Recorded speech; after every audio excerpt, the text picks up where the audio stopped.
ఉషోదయం ప్రేమించు కాపరి ఉషా కిరణాలు ఉదయకాలపు వాక్య ధ్యానంకు మిమ్మల్ని ఆహ్వానిస్తున్నాం.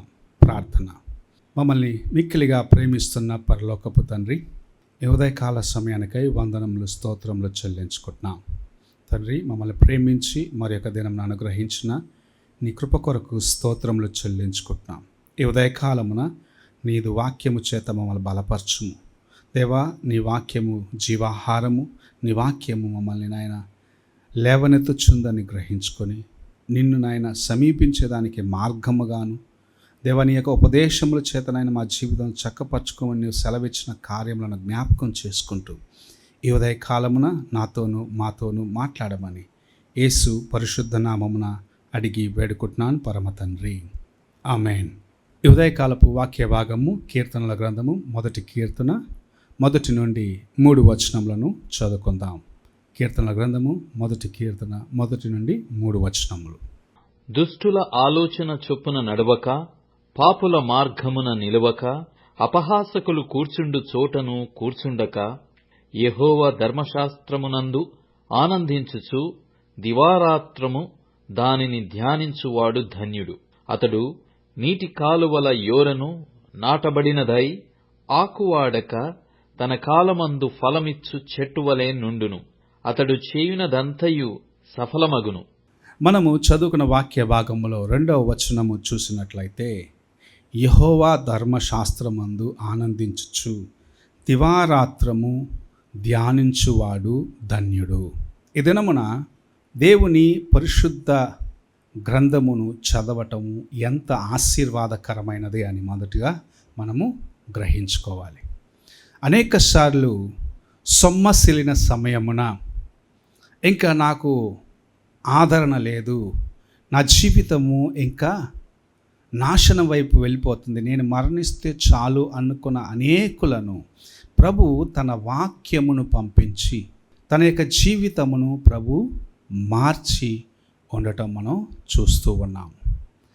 దేవుని యొక్క వాక్యమును చదివి ఆ వాక్యము ధ్యానించినప్పుడు నీవు ఆ వాక్యములో ఉన్న సారమును, ఎలాగూ ఒక గేదె తన కడుపు నిండగా మొదటిగా దొరికిన గడ్డిని తిన్న తర్వాత ఒక స్థలములో కూర్చొని దాన్ని మరలా నెమర వేసుకొని ఆ గడ్డిలో ఉన్న సారమును పుంజుకొని తాను అవసరమైన దాన్ని తీసుకొని వ్యర్థమైన దానిని బయటికి కక్కివేస్తుందో, అలాగూ మనము కూడా మన జీవితంలో ఏది మనకు ఆశీర్వాదము, ఏది మన జీవితమును లేవనెత్తుచుంది, ఏ మార్గంలో నేను నడవాలి, ఏ కార్యము చేస్తే మనకు ఉపయోగము అని గ్రహించుకోవాలంటే దేవుని వాక్యమందు ఆనందించటము, ఆయన వాక్యమును ధ్యానించటము మొదటిగా నేర్చుకోవాల్సిన వారిగా ఉన్నాం. ఈ లోకంలో అనేక పుస్తకములు మనం చదువుతూ ఉంటాం, అనేక కార్యములు వింటూ ఉన్నాం, కానీ అవి మనకు ఆశీర్వాదకరముగా ఉన్నాయా అని చూసినట్లయితే అవి కొద్ది సమయము నీకు ఉపశమనమునిచ్చేదిగా ఉంటుంది. నీవు చూస్తున్న దేవుని పాటలు అవ్వచ్చు, నీవు వింటున్న దేవుని వాక్యం అవ్వచ్చు, కొంచెంసేపు నీకు ఉపశమనం ఇవ్వచ్చు. కానీ దేవుని యొక్క వాక్యము నీతో మాట్లాడినప్పుడు ఆ వాక్యము నీలో నిలిచి ఉంటుంది గనుక నిన్ను ఆ వాక్యము మరలా ప్రోత్సహిస్తుంది, బలపరుస్తుంది. నీవు నడవలసిన మార్గంలో నిన్ను సరిగా నడిపించేదిగా ఉంటుంది.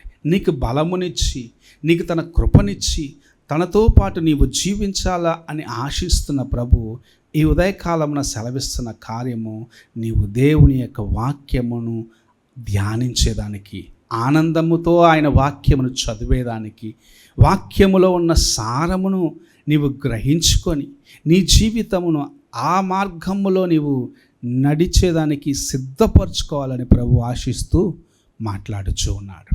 అనేక సార్లు వ్యర్థమైన వాటికి మనం సమయం గడిపేదానికి సిద్ధపడతాము, కానీ దేవుని యొక్క వాక్యము చదవాలంటే ఎంతగానో కష్టముగా, ఎంతో అలసిపోయిన స్థితికి వెళ్ళిపోయినట్లుగా ఇంకొకసారి చదువుకోవచ్చులే, ఇంకొక టైం చూసుకొని చదువుకోవచ్చులే అని దేవుని వాక్యం మనము అనేక సార్లు నిర్లక్ష్యపరుస్తూ ఉంటాం. అయితే మనకు ఇవ్వబడిన సమయమున, ప్రభు మనతో మాట్లాడాలనుకుంటున్న సమయమున నీవు దేవుని యొక్క స్వరము వినాలంటే దేవుని వాక్యమునకు మొదటిగా నీవు ప్రాముఖ్యతనివ్వాలి. వాక్యమును చదవాలి, వాక్యమును ధ్యానించాలి, వాక్యానుసారముగా నడిచేదానికి ప్రయత్నించాలని ప్రభు జ్ఞాపకము చేస్తూ ఉన్నాడు.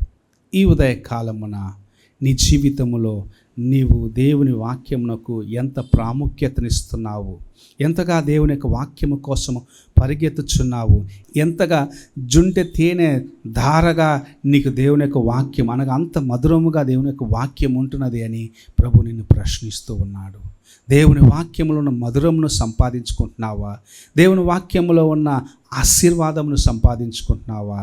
లేక దేవుని వాక్యమును చదవక నిర్లక్ష్యపరుస్తూ సమయమున నీకు ఉపశమనము దొరకలేదని వేదన చెందుతూ నిన్ను నీవే గాయపరుచుకుంటున్నావా? ఒక్కసారి పరీక్షించుకో. దేవుని యొక్క వాక్యము నీ జీవితమునకు వెలుగై ఉన్నది. దేవుని యొక్క వాక్యము పరిశుద్ధ గ్రంథం నుండి చెప్పబడిన ప్రతి మాట నీ జీవితాన్ని మెరుగుపరుస్తుందని గ్రహించుకొని దేవుని వైపు చూసేదానికి, ఆయన స్వరము వినుటకు, ఆయన నీతో మాట్లాడేదానికి సమీపముగా ఉన్నది.